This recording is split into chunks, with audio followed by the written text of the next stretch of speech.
The partners march from one spiritual triumph to another, from deep love to the deeper love, till the possessive and jealous love of the initial period is entirely replaced by the self-giving and expansive love.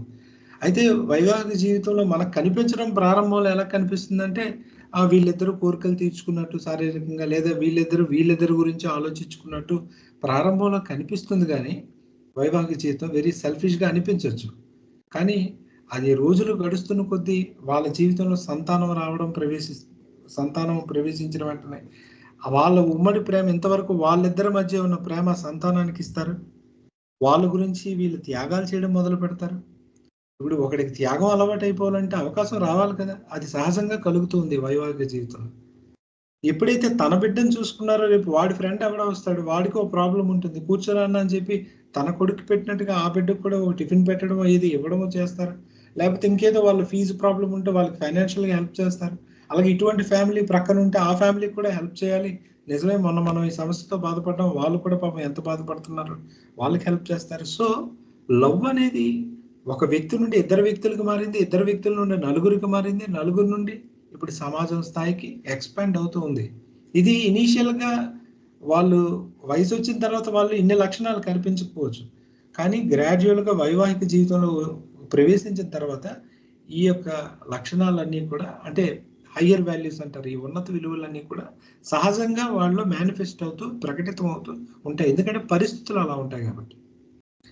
ఇలా ఎవరైతే ముందుగా ఈ ఆధ్యాత్మికం అనేటువంటి, అంటే భగవంతుడు అనేటువంటి గమ్యాన్ని పెట్టుకొని ఆయన చేరాలి, ఆయన పొందాలనే మోటోతో, ఉద్దేశ్యంతో తెలివిగా ఈ యొక్క మ్యారీడ్ లైఫ్ను ఉపయోగించుకుంటారో వాళ్ళు ఏ స్థాయికి చేరుకుంటారట, భార్యాభర్తలు ఇద్దరూ కూడా కేవలం సద్గురువు యొక్క ఒక్క స్పర్శ చాలు. ఇక్కడ స్పర్శ అంటే నాట్ ఓన్లీ ఫిజికల్ టచ్, అంటే ఆయన జీవితంలోకి ఒకసారి ఆ మాస్టర్ అనేగా వాడు వీళ్ళ జీవితంలోకి వచ్చి ఒక టచ్ ఇచ్చాడంటే, అంటే ఆయన ఇవ్వాల్సింది ఒకటి చాలు. ఇలా జస్ట్ అతను అంటే ఒక క్షణంలో వాళ్ళని ఆ హయ్యర్ ఏదైతే గమ్యం ఉందో ఆ గమ్యానికి చేర్చేస్తాడు. ఎందుకంటే వీళ్ళంత సిద్ధమైపోయి ఉంటారు. బాబా ఇప్పుడు మాట అంటారు, బాబా నువ్వు గాడ్ రియలైజేషన్ ఎంతమందికైనా ఇవ్వగలం అంటావు కదా, మరి ఏమేమో అని ప్రిపేర్డ్నెస్ ఉండాలి అంటారు, సంసిద్ధత ఉండాలి అని.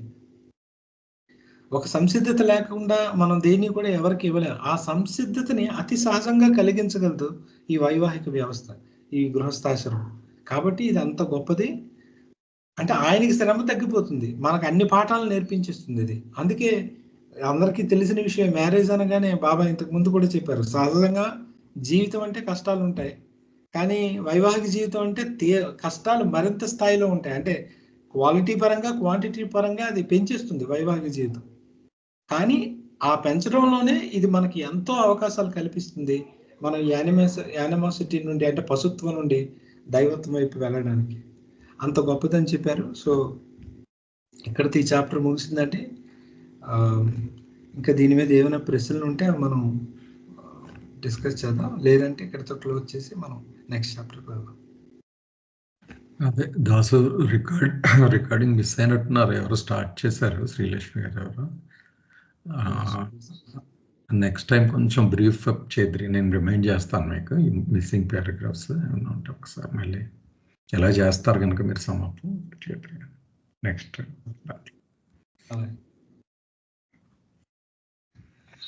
జయబాబు సార్. సార్ ఇప్పుడు ఈ వైవాహిక జీవితం గురించి మనం బాబా చెప్పింది విన్నాం కదా సార్. అంటే ఒక చిన్న డౌట్ సార్, అంటే అవతార పురుషుడు చెప్పిన ఈ సందర్భంగా భార్యాభర్తలు, అంటే ఒక స్త్రీ ఒక పురుషుడు, అంటే ఈ జన్మలో వేరే అమ్మాయితో కానీ వేరే అబ్బాయితో కానీ భౌతికంగా కలడం అనేది, అది అంటే వివాహం కాకన్నా లేదా వివాహం కాకముందైనా కలడం అనేది అది ఏ విధమైన సంస్కారాలకు దారితీస్తుందని చెప్పారు సార్. అంటే చెప్పారు కదండి బాబా, ప్రామిస్క్యూస్ లైఫ్ అనేది ఏ స్థాయిలో అయినా సరే అది ప్రమాదం అనే చెప్పారు బాబా. లార్డ్ మెహర్లో కూడా అనేక సందర్భాల్లో ఈ రకమైన సంబంధాలని అది సరికాదు అని చెప్పడం జరిగింది. ఎందుకంటే మనం ఒక ఫిజికల్గా ఇద్దరు వ్యక్తులు కలిసేటప్పుడు భార్యాభర్తల విషయంలో అయితే వాళ్ళు బాధ్యతలు పంచుకోవడం అన్నీ చేస్తారు కాబట్టి ఆ సంస్కారాల యొక్క ట్రాన్సాక్షన్ కానీ వాటి ఖర్చు కానీ చాలా సహజంగా జరిగి అంటే వాళ్ళు అందులో బయటపడగలుగుతారట ఆ ట్రాప్, ఆ ఉచ్చులో. అలా కాకుండా వివాహేతర సంబంధాలు కానీ ఏర్పరచుకుంటే, శారీరక సంబంధాలు అంటే వివాహం కానీ అంటే అటువంటి కాంటెక్స్ట్ లో కానీ ఇటువంటి బంధాలు ఏర్పడితే ఒకరి సంస్కారాలు ఒకరికి ట్రాన్స్ఫర్ అవుతాయని చెప్పింది. దాని ఫలితంగా చాలా సఫరింగ్ అనేది ఫ్యూచర్ లో వస్తుంది. ఈ జన్మలో కానీ రాబోయే జన్మల్లో కానీ వాళ్ళు అధికంగా బాధలకు గురవుతారని చెప్పారు Baba. So Baba he never encouraged this kind of life ఎవరికి కూడా. ఉంటే నిగ్రహం ఉంటే బ్రహ్మచర్యంగానే ఉండాలి, లేదు అంటే వివాహం అయినా చేసుకోవాలి, అంతే, రెండే ఆప్షన్స్.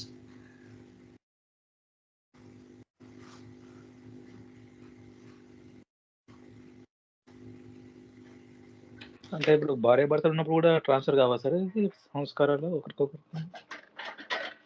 ట్రాన్స్ఫర్ అవుతాయి కానీ ఎప్పుడైనా అసలు ఈ రెండు వస్తువులు ఇచ్చి పుచ్చుకుంటేనే, టచ్ చేస్తేనే సంస్కారాలు వచ్చేస్తాయి మనకి. ఎవరికైనా సంస్కారాలు ఇప్పుడు మనం మాట్లాడుతున్నామంటే ఖచ్చితంగా సంస్కారాలు ఒకరి నుండి ఒకరికి వెళ్తూ ఉంటాయి. ఇంకా శారీరక సంబంధం ఉండేటప్పుడు ఉండకపోవడం అనేది ఉండదు. కాకపోతే ఇద్దరు కలిసి భార్యాభర్తలు అనే వాళ్ళు ఆ ఒక్క విషయంలోనే కాదు కదా, అనేక విషయాల్లో భాగస్వామ్యులుగా ఉంటారు. ఒక కష్టం వచ్చింది ఇద్దరు కలిసే దాన్ని ఎదుర్కొంటారు, ఒక ఆనందం వచ్చింది ఇద్దరు కలిసే దాన్ని పంచుకుంటారు. అంటే వాళ్ళిద్దరి యొక్క బంధం కేవలం శరీరానికి మాత్రమే పరిమితమై లేదు, అనేక రంగాల్లో వాళ్ళిద్దరు కలిసి ఉన్నారు, మానసికంగా కానీ ఇంకే రకంగా కానీ.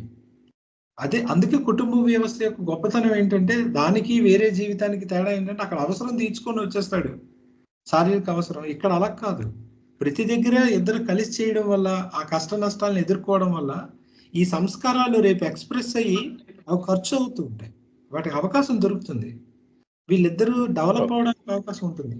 ఈ అవకాశం ఈ వివాహేతర జీవితంలో ఉండదు.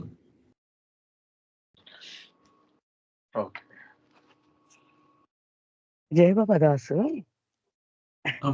ఇది అవుట్ ఆఫ్ కాంటెక్స్ట్ ఏమో నేను అడుగుతున్న క్వశ్చన్. ఇప్పుడు నువ్వు అన్నట్టు వివాహ జీవితం, శారీరక సంబంధం, ఓకే, దట్ ఇస్ క్లియర్ గానే ఉంది. బాబా ఎప్పుడైనా ఈ విషయం గురించి చెప్పారా? కొంతమంది ఒక స్టేజ్ అయిపోయి పెళ్లి చేసుకుని డివోర్స్ తీసేసుకోవచ్చు, ఇంకొకళ్ళు కూడా అలాగే లైఫ్ పార్ట్నర్స్ ఇద్దరు డివోర్సీస్ అవ్వచ్చు, మళ్ళీ వాళ్ళు లివింగ్ టుగెదర్ అనుకో, లేకపోతే మళ్ళీ పెళ్లి చేసుకోవచ్చు, but it may not be due to lust. అప్పుడు దాన్ని ఎలాగ తీసుకోవాలి? వాళ్ళు they want only moral support from each other. చాలా మంది ఇప్పుడు జరుగుతుంది అలాంటిది. దాని గురించి ఏమైనా బాబా ఎక్కడైనా మెన్షన్ చేశారా? It's not because of lust, they want moral support from each other. ఏమో నాకు తెలియదు ఇది మీరు అడిగే ప్రశ్న. అది బహుశా నేను చెప్పిన ప్రశ్న అర్థం కాలేదా? అర్థమైంది ప్రశ్న అర్థమైంది. కాకపోతే బాబా ఇలాంటి విషయాల మీద ఈ వివరణ ఎక్కడైనా ఇచ్చారు నాకు తెలియదు. అంటే ఒక విధంగా they are helping each other అనిపించింది. అలాంటివి కూడా ఉంటాయి కదా అని. ఓకే, ఉండొచ్చు, ఖచ్చితంగా ఉండొచ్చు. నేను అంటే నాకైతే తెలియదు అని చెప్తున్నాను. మనం కావాలంటే ఒకసారి నాగేశ్వర గారిని ఎన్కరేజ్ చేద్దాం. ఆయన వేరే అంటే మండలి మెంబర్ తో చాలా వాళ్ళు ఏదైనా షేర్ చేసి వేరే గ్రంథాల్లో ఏమైనా ఉన్నా ఆయన షేర్ చేస్తారు. ఎవరైనా మాట్లాడుతున్నారు? వేరే విజయ్ కుమార్ సార్ చెప్పండి. విజయ్ కుమార్, ఈ పద్మ గారు చెప్పేటి ఈ మధ్య కాలంలో ఎక్కువ జరుగుతున్నాయి. అవునండి. అంటే సార్ ఇక్కడ వాళ్ళకి అనిపిస్తుందండి, ఇది అంటే వ్యక్తిగతంగా ఎవరు మనస్సాక్షిగా ఆలోచించుకోవాల్సిన విషయం నుంచి అనిపిస్తుంది సార్. బాబా చెప్పింది అంటే మనం తప్పు చేసామో రైట్ చేసామో అనేసి డివోర్సెస్ ఇస్తే ఎవరు తప్పు ఎవరిది రైట్ అనేసి వాళ్ళ మనస్సాక్షి ఉంటది కదండి, అది కరెక్టా అనేసి. అవునండి, అవును, మన మనసే నిర్ణయం తీసుకోవాలి. అయితే ఇలాంటి సంఘటనల మీద బాబా ఏమైనా చెప్పారని అడుగుతున్నారు ఆమె. అది నాకు తెలియదు అని చెప్పారు. అందుకు ఒకవేళ సార్ ఇంకోటి ఇది అవుట్ ఆఫ్ క్వశ్చన్ సార్, ఇది కూడా ఇది మా ఫ్రెండ్ కి నాకు డిస్కస్ చేయాలి, చెప్తాను సార్. అంటే ఇక్కడ మెహర్ బాబా గారు చెప్పిన ఏదైతే ఉందో బాబా గారు చెప్పింది అంతా అందరూ కూడా అనుకుంది కూడా అదే కదండి, అంటే తప్పు చేయకూడదని. అంటే ఇక్కడ మన ఇండియాలోని ఒక అంటే ఏదైతే ఒక అమ్మాయితో కలవడం అనేది తప్పు అనేది ఉంటుంది. అదర్ కల్చర్ ఉందంటే బ్యాంకాంగ్ ఉంది, అక్కడికి వెళ్ళి వాళ్ళు అది ఒక ప్రొఫెషన్ కదా, అక్కడికి వెళ్ళి అది ఎంజాయ్ చేయొచ్చు కదా అనే సబ్జెక్ట్ చెప్పినప్పుడు ఎక్కడైనా తప్పే కదా సార్ అని చెప్పడం జరిగింది సార్. ఇంకా వివరణ ఏదైనా చెప్పగలరు సార్? లేదండి, బాబా అయితే దీన్ని ఖండించడమే జరిగింది. కేవలం స్పష్టంగా చెప్పారు కదా, ఈ చాప్టర్ అంతా చదివిన తర్వాత శారీరకంగా కలవడం అంటే ప్రాబ్లమ్ ఆఫ్ సెక్స్ అనే చాప్టర్ లో చెప్పారు కదా బాబా. కోరిక అనేది ఉంటే ఖచ్చితంగా అది వివాహం ద్వారానే దాన్ని తీర్చుకోవాలి. ఇక్కడ వివాహం అంటే ఇప్పుడు ఏ కల్చర్ లో వివాహం తాళి కట్టడమా లేదా అవి కాదు, ఇద్దరు భాగస్వాములు, అది ఏ కల్చర్, ఒక్కొక్క కల్చర్ లో ఒక్కొక్కలా ఉంటుంది. వాళ్ళు రింగ్ పెడతారు, ఒకరు ఏదైనా చేసుకుంటారు. అంటే కమిటెడ్ గా వీళ్ళిద్దరూ ఉండి ఒక భార్యాభర్తలుగా సమాజంలో వాళ్ళ గుర్తుని తెచ్చుకొని, అంటే మేము కలిసే ఉంటున్నాం, ఇది మా లైఫ్ అని చెప్పుకుంటూ వాళ్ళు జీవిస్తే అన్ని రకాలుగా వాళ్ళు పంచుకోవాలి. అన్ని అంటే కేవలం ఈ ఒక్క విషయంలోనే కాదు, అన్ని రకాల బాధ్యతల్ని వాళ్ళు సమంగా పంచుకుంటూ వాళ్ళ ఎమోషనల్ లెవెల్లో కూడా చాలా ఇష్యూస్ వస్తూ ఉంటాయి. వాటికి అడ్జస్ట్ అవుతూ ఒకరిని అర్థం చేసుకుంటూ ముందుకు సాగుతూ ఉండాలి. ఆ క్రమంలో సంతానం కలిగితే వాళ్ళు ఆహ్వానించాలి, వాళ్ళని సరిగ్గా పెంచాలి. ఇదే బాబా ఎంకరేజ్ చేసింది. అందులో మధ్యలో ఇంకో స్టెప్ కూడా చెప్పారు కదా, వాడే ఫిజికల్ మీన్స్ విషయంలో కూడా బాబా స్పష్టంగా చెప్పారు. అయితే ఇదంతా ఎవరు చేస్తారు అంటే రియల్గా నాకు భగవంతుడు కావాలి, భగవంతుడి వైపు నేను చేరుకోవాలి అనేటువంటి ఆస్పిరేషన్ ఎవరికైతే ఉంటుందో ఆ తపన, వాళ్ళు దీన్ని సీరియస్గా తీసుకొని ముందుకు వెళ్తారు. ఇంకా సాధారణమైన మనుషుల గురించి మనం ఇక్కడ మాట్లాడితే అది ఎప్పటికీ ఫిట్ కాదు ఈ చాప్టర్కి మనం బయట చూసేదానికి. ఆస్పిరెంట్ అనేవాడైతే ఇలా ఉండాలి అంతే. నువ్వు ఆస్పిరెంట్వా కాదా అనేది అంటే మనం ప్రశ్నించుకోవాలి. మనకు ఆ తపన ఉందా లేదా, నేను దాన్ని సాధించాలనుకుంటున్నానా లేదా, భగవంతుల్లో కలవాలనుకుంటున్నానా లేదా, ఇదే నా గోలా, అందుకోసమే జీవిస్తున్నానా అంటే మనకు ఆన్సర్స్ వచ్చేస్తాయి. సో అక్కడ నాకు తెలిసి ఫండమెంటల్ గా మన ఉద్దేశం బట్టి ఇంకా ఇవన్నీ ఉంటాయి. ఇప్పుడు ఎంత సీరియస్ గా లేచి ఇంత తెల్లవారి కూర్చొని బాబా చెప్పింది వినాలి అని చదువుతున్నారంటే ఏదో ఒక స్థాయిలో ఆయన వైపు వెళ్ళాలి అని ఉంది కదా, ఆయన అంటే ఇష్టం ఉంది, ఆయన చెప్పింది వినాలని ఉంది. ఇది నెమ్మదిగా ఇంకా బలపడినప్పుడు మనలో కోరిక అంటే భగవంతుడి ఏడల ఆ ప్రేమ ఇంకా మనలో పెరిగినప్పుడు ఖచ్చితంగా మనకి ఆయన చెప్పిన ప్రతిదీ మనం ఫాలో అవ్వగలుగుతాం. అయితే ఇది సడన్ గా వచ్చేయాలని మనం ఎక్స్పెక్ట్ చేయకూడదు. అలాగే ఇంకా అసలు ఇటువైపే చూడని వ్యక్తులు ఉంటారు సమాజంలో చాలా మంది. వాళ్ళు వేరే రకమైన వాళ్ళ జీవితాన్ని గడుపుతారు. బాబా ఇక్కడ వాళ్ళ గురించి ఏం మాట్లాడట్లేదు. కాకపోతే ఆ వాళ్ళకు కూడా తెలియాల్సిన టైం వచ్చినప్పుడు తెలుస్తుంది. ఖచ్చితంగా వాళ్ళు కూడా ఇది సాధించడానికి అంటే ఈ రకమైన జీవితాన్ని గడపడానికి ప్రయత్నిస్తారు. సో ఓవరాల్గా పాజిటివ్గానే చూద్దామండి దేనైనా. అంతా భగవంతుడి ఇచ్చితోనే నడుస్తుంది కాబట్టి దేన్ని విమర్శించొద్దు. మనల్ని మనం మార్చుకోవడానికి ప్రయత్నం చేద్దాం. ఎందుకంటే మనకి ఈ విషయాలు బాబా ఈ క్షణంలో చెప్తున్నాడు అంటే అది మనకు చెప్తున్నాడు. సో నేను ఎంతవరకు ఇందులో చేయగలుగుతున్నాను, లేదు చేయలేక ఇబ్బంది పడుతున్నానంటే ఆయన హెల్ప్ తీసుకుందాం, ఆయన్ని అడుగుదాం. బాబాతో పర్సనల్గా మనం మాట్లాడచ్చు, మన లోపల మాట్లాడచ్చు చక్కగా. ఆయనకి బాబా ఇలా నేను స్ట్రగుల్ అవుతున్నానంటే ఆయన హెల్ప్ చేస్తారు. ఆ హెల్ప్తో మనం అడుగులు వేసుకుంటూ వెళ్తే చాలు. బాబా ఒక మాట చెప్పారు, నేను చెప్పింది మీరు చేస్తున్నారా అని నేను చూడను, నేను చెప్పింది మీరు చేయడానికి ప్రయత్నిస్తున్నారా లేదా అని చూస్తానని చెప్పారు. చూడండి, ఒకసారి ఒక వ్యక్తికి ఒక మాట అన్నారు, నేను వచ్చాడు బాబా దగ్గరికి, నువ్వు ఎగురు అన్నారు గాల్లో. వెంటనే అతను అన్నాడు, నేను గాలి ఎలా ఎగరగలను బాబా అని అడిగాడు. బాబా అన్నారు, నువ్వు గాల్లో ఎగరలేవనే విషయం నాకు తెలియదు ఏంటి అని అడిగాడు. అంటే నువ్వు గాల్లో ఎగరలేవని నాకు తెలుసు, కానీ నేను ఎగురు అని నీకు చెప్పేటప్పుడు నా కోసం ఒక ప్రయత్నం చేయొచ్చు కదా. ఏం కొంచెం నువ్వు ప్రయత్నం చేసి ఏం చేస్తావు, ఎగిరితే మళ్ళీ పడతావు, ఒక గంతు వేసినట్టు గాల్లోకి వెళ్ళి వెంటనే పడతావు.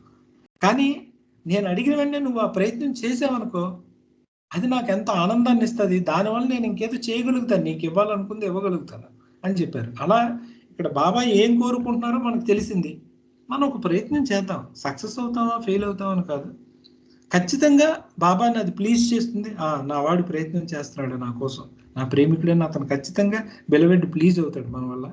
ఒకవేళ అందులో ఫెయిల్ అయ్యామా ఆయనే హెల్ప్ చేస్తాడు, మళ్ళీ మనం అటువైపు వెళ్ళాక చేస్తాడు. అంటే ఆయన చెప్పింది నిజంగా జీవితంలో మనం పూర్తిగా ఆచరించే స్థాయికి మనల్ని తీసుకువెళ్తాడు. ఆయన ప్రేమే మనల్ని నడిపిస్తుంది. అయితే దాసు జస్ట్ నేను అంటే నా అవగాహన బట్టి యాడ్ చేస్తాను. అంటే ఈ క్వశ్చన్స్ వస్తాయి కదండి మనకి. అంటే వేరే మ్యారేజెస్ అయితే ఏంటి, మళ్ళీ డైవర్సెస్ అన్ని ఈ ఆస్పెక్ట్లోనే కాదు, మ్యారేజ్ లైఫ్లో కాదు, వేరే విషయాల్లో కూడా. ఈ కానీ మీరు ఆఖరి చెప్పిన పాయింటే కరెక్ట్ నేను అనుకునేది. ఇప్పుడు సీకర్స్కి ఇలాంటివి జరగవని ఏం లేదు. మ్యారేజ్ డైవర్స్ మా మ్యూట్లో పెట్టండి ఎవరు డైవర్స్ అవ్వవు అని కాదు, కానీ perspective how you deal with అన్నదే మొత్తం బాబా చెప్తుంది. ఇప్పుడు ఉపాసని మహారాజు సద్గురువుల జీవితాలు చూస్తే వాళ్ళకి మల్టిపుల్ మ్యారేజెస్ చాలా ఉంటుంటాయి, అక్కడ వాళ్ళకి ఎన్నో ఇబ్బందులు. కానీ అంటే మనం ఆ స్థాయి అని నేను అనట్లేదు, కానీ ఒక సీకర్స్గా నీకు ఏది వచ్చినా కూడా నువ్వు నీ పెర్స్పెక్టివ్ బాబా చెప్పిన విధంగా మలుచుకోవడం అన్నదే ఇక్కడ మొత్తం సారాంశం. అది మై విష్. మళ్ళీ ఆయన ఏ స్థితిలో పెట్టినా ఆ పెర్స్పెక్టివ్ అన్నదే స్పిరిచువల్ జర్నీ బేసికల్లీ. ఇప్పుడు ఇవన్నీ మిగిలిన ఇప్పుడు డైవర్స్ అవ్వచ్చు, నేను సీకర్గా నాకు ఉన్నప్పుడు, లేకపోతే ఇంకో అవాంతరం రావచ్చు, ఎవరో క్లోజ్ ఫ్యామిలీ చనిపోవచ్చు, అన్నీ వస్తాయి. మిగిలిన వాళ్ళకి నాకు డిఫరెన్స్ ఏముంది? బాబా చాలాసార్లు అన్నారు, నా దగ్గరకు వచ్చావు కదా, నీకేం స్పెషల్ బెనిఫిట్ చేయను, especially you can't violate divine law, everything is same. ఏదో నా దగ్గరకు వచ్చాడు నా శిష్యుడు, నేనేదో చేస్తాను, అలాంటి భౌతికంగా ఆయన ఏమి చేయరు కదా. బేసిక్గా అంతా సేమ్ ఉంటుంది ప్యాటర్న్స్. నాకు రాసిపెట్టి ఉందని గత జన్మ సంస్కారాల వల్ల 3 పెళ్ళిళ్ళు అవ్వాల్సి ఉంది, బాధపడాల్సి ఉంది. అదే జరుగుద్ది నాకు కూడా. నేను బాబా లవర్నే, సీకర్నే అనుకుందాం. కానీ బాబా చెప్తుందంటే మన పెర్స్పెక్టివ్ మార్చుకోవడం, ఆ సిచ్యుయేషన్ మనం ఎలా హ్యాండిల్ చేస్తాము అన్నది ఇలా చేసుకో అని చెప్పడం అంతే. మీరు ఆకరణ అన్నది సారాంశం. నేను జస్ట్ చెప్తున్నాను, సమప్ చేస్తున్నాను. ఇంకా ఇవన్నీ చాలా ప్రిమిటివ్. ఏం జరుగుతుంది మన లైఫ్స్లో ఇప్పుడు మన అందరి జీవితాల్లో జరుగుతుంది. బాబాజీ లవర్స్లో ఎంతోమంది కష్టాలు పొందిన వాళ్ళు మన కళ్ళ ఎదురు చూసాం, నలిగిపోయిన వాళ్ళని, ఇప్పటికీ నలిగిపోతున్న వాళ్ళని. అయినా కూడా ద స్పిరిట్ మనకి స్ఫూర్తినిస్. చాలా సీనియర్ బాబా లవర్స్ని కలిసినప్పుడు నాకు అన్నీ అనుభవించిన బారిపోయి ఉంటారు అని, కానీ వాళ్ళలో ఒక విధమైన తెలియని ఒక జోష్, అంటే డిఫరెన్స్ కనబడుతూ ఉంటుంది. అది చాలా నాకు గ్రేట్గా అనిపిస్తుంది. That's how Baba serving us or saving us అనిపిస్తుంది నాకు.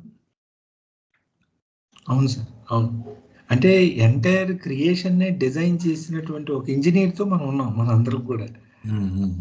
అంటే ఈ యొక్క సృష్టి అనేటువంటి ఈ డిజైన్ కదా, ఈ నిర్మాణాన్ని చేసిన వ్యక్తితో ఉన్నాం. ఇందులో బయటపడే మార్గం కూడా ఆయనకి తెలుస్తుంది ఖచ్చితంగా.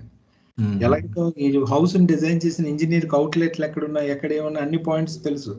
ఒక దొంగగానే అతను అడిగితే చెప్పేస్తాడు, లేకపోతే ఏ సమస్య వచ్చినా అతను చెప్పగలడు. అలాంటి అతను వచ్చి మనకి ఒక్క సలహా ఇచ్చాడంటే ఆ సలహా ఎంత వర్త్ఫుల్ అడ్వైస్ అయి ఉంటుంది. ఆ సలహా ఏంటంటే నన్ను పట్టుకో, అయిపోయింది, you just hold on to my దామన్, అది చెప్పాడు అతను. కాబట్టి ఇంజిన్కి ఆ భోగిని తగిలించావా, అయిపోయింది. సో బాబా మన జీవితంలోకి రావడమే మనకి ఇవ్వాల్సింది ఇచ్చేసాడని అనుకుంటున్నాను నా పర్సనల్గా. కాబట్టి ఇంకా ఆయన్ని చూస్తూ రిమైనింగ్ లైఫ్ గడపడమే. ఆ సంఘటనలు మన కళ్ళ ముందు ఏవి జరిగినా కానీ మనం ఆయనగా భావిస్తూ ఇంకా ఆయన మనుషులుగా ఉండిపోతే అయిపోయింది మనది. ఆయన మనుషులుగా ఉండడం అంటే ఆ భోగికి, ఇంజిన్కి భోగిని తగిలించడమే. అది ఎక్కడికి తీసుకెళ్తే అక్కడికి వెళ్ళిపోతుంది. అంటే బేసిక్గా ప్రతి సిచ్యువేషన్, ఎస్పెషల్లీ టఫ్ సిచ్యువేషన్ దగ్గర 2 విధాలుగా భావించాను. నెట్లో పడిపోయాం, నాకే జరిగిందని గిలగిలా కొట్టుకోవడం. పక్షి చూడండి, నెట్లో పడిపోతే రెక్కలు కొట్టేసుకుంటే ఎలాగైనా బయటపడిపోదాం అనుకుంటుంది, ఈకలు ఊడిపోతూ ఉంటాయి, సఫర్ అవుతాం. లేదా కామ్గా ఉండడం అంతే. అంటే ఇట్స్ ఎ సిచ్యువేషన్ అంతే. కామ్గా ఉంటే ఆయన వైపు చూస్తూ ఆయన పట్టుకోవడం అంతే, నెమ్మదిగా. అంటే మాట్లాడినంత సులభం కాదులేండి ఏది, కానీ బట్ ఆ ఇన్సూరెన్స్ అయితే మనకి మనం నమ్ముతున్నాం కదా, శక్తి ఉంది ఎక్కడో. బాబా ఒక మాట చెప్పారు, అంటే ఎందుకు బాబా ఇన్ని కష్టాలు వస్తున్నాయి అంటే అది మాట్లాడినంత సులభం కాదు. మీరు అన్నట్టుగా ఒక్కొక్కరికి ఒక్కొక్క లైఫ్ ఒక్కొక్క స్థాయిలో ఉంటుంది. ఒకటే చెప్పాడు, మీ అందరూ నన్ను నేనేమని పిలుచుకుంటున్నాను, అవేకనరని పిలుచుకుంటున్నాను, మిమ్మల్ని మేలుకొల్పడానికి వచ్చాను అని. అంటే దాని అర్థం మీ అందరూ ఒక నిద్రలోనే ఉన్నారు, కలగంటున్నారు. మీరు నిద్రలో, మీరు పడుకున్న నిద్ర ఈ మామూలు నిద్ర లాంటిది కాదు. ఇది ఈ నిద్రలో మీరు చూస్తున్న, కళ్ళ ముందు చూస్తున్నంత ఈ ప్రపంచం అంతా ఒక కళ. మిమ్మల్ని లేపాలంటే ఎలా లేపగలను? మామూలు వ్యక్తిని నిద్రలో లేపాలంటే వాడికి ఆ కళలో ఏదైనా భయంకరమైన సంఘటన జరిగితే న్యాచురల్గా లేచిపోతాడు. అలాగే ఈ మీ జీవితంలో ఈ కష్టాలు, ఇబ్బందులు అనేటువంటివి కానీ లేకపోతే మీరు కళ్ళలో ఉంటే లేవలేరు. ఆ కారణం చేతనే ఇవన్నీ మీకు సంభవిస్తున్నాయి, నా ప్రేమ వల్ల ఇవన్నీ మీకు కలుగుతున్నాయి, కాబట్టి మీరు వాటిని స్వీకరించండి. న్యాచురల్గా మీరు ఏదో ఒక రోజు ఆ దైవత్వంలోకి మేల్కొంటారు ఈ కళలోండి. అందుకే నేను వచ్చాను, అందుకే మీకు సహాయం చేస్తున్నాను. అంటే ఈ మాట మనకు ఎంత ఉపశమనాన్ని ఇస్తుందని చెప్పడానికి ఈ మాట చెప్తున్నాను. కష్టాలు వస్తున్నాయి, కానీ ఇటువంటి మాటలు ఎక్కడ బయట లేవు. మనకు అవకాశం దొరికింది, ఆయన చెప్పాడు. ఓహో, కష్టం వస్తే బాబా మన కోసమే బాబా ఇచ్చాడు. ఇది ఏదో ఉంది కర్మ, అసలు ఎక్కడ కూడా నీ కర్మ వల్ల వచ్చిందని అనుకోమని ఎప్పుడు చెప్పలేదు. అంత అంత అంటే అంత లో లెవెల్లో మాట్లాడలేదు బాబా. ఏది ఇచ్చినా నేను ఇచ్చాను అనుకోవాలన్నాడు. అది ఎంత గొప్ప స్టేట్మెంట్ చూడండి. అసలు నువ్వు పాపం చేశారు అందుకే నీకు ఇలా జరిగిందని అనడానికి ఎంత చీపుగా ఉంది. ఇది నేను ఇచ్చాను నీకు, తీసుకో. ఈ కష్టాన్ని ఆడు అవమానించాడు బాబా, నా కొడుకు చనిపోయాడు బాబా అంటే తీసుకో నువ్వు, ఇట్ ఈస్ మై గిఫ్ట్. ఎంత లవ్ ఉంటే చెప్తాడు అది. సో ఆయన ప్రతి మాట మనకు అమృతం, ప్రసాదం. దాన్ని స్వీకరిస్తే చాలండి. ఆ స్మరణతో మనం ఖచ్చితంగా ఈ సాగరాన్ని దాటిపోవచ్చు, ఈ డ్రీమ్ నుండి బయటపడవచ్చు. అది బాబా లవర్స్ బాబా ఇచ్చిన ఒక వరం అది. సో అయితే సమయం మించిపోతుంది, 7 అయింది, కాబట్టి మనం వచ్చే వారం దీన్ని కంటిన్యూ చేసి, అంటే ఒకసారి సమ్మరీ చెప్పుకొని మనం నెక్స్ట్ చాప్టర్లోకి మూవ్ అవుదామండి. Thank you sir, thank you. చాలా మంచి టాపిక్ వచ్చారు కదా. చెప్పింది మొత్తం బట్టలు ఉతికిన డ్రాయర్లు వేసినట్టు అయిపోయింది సార్. మొత్తం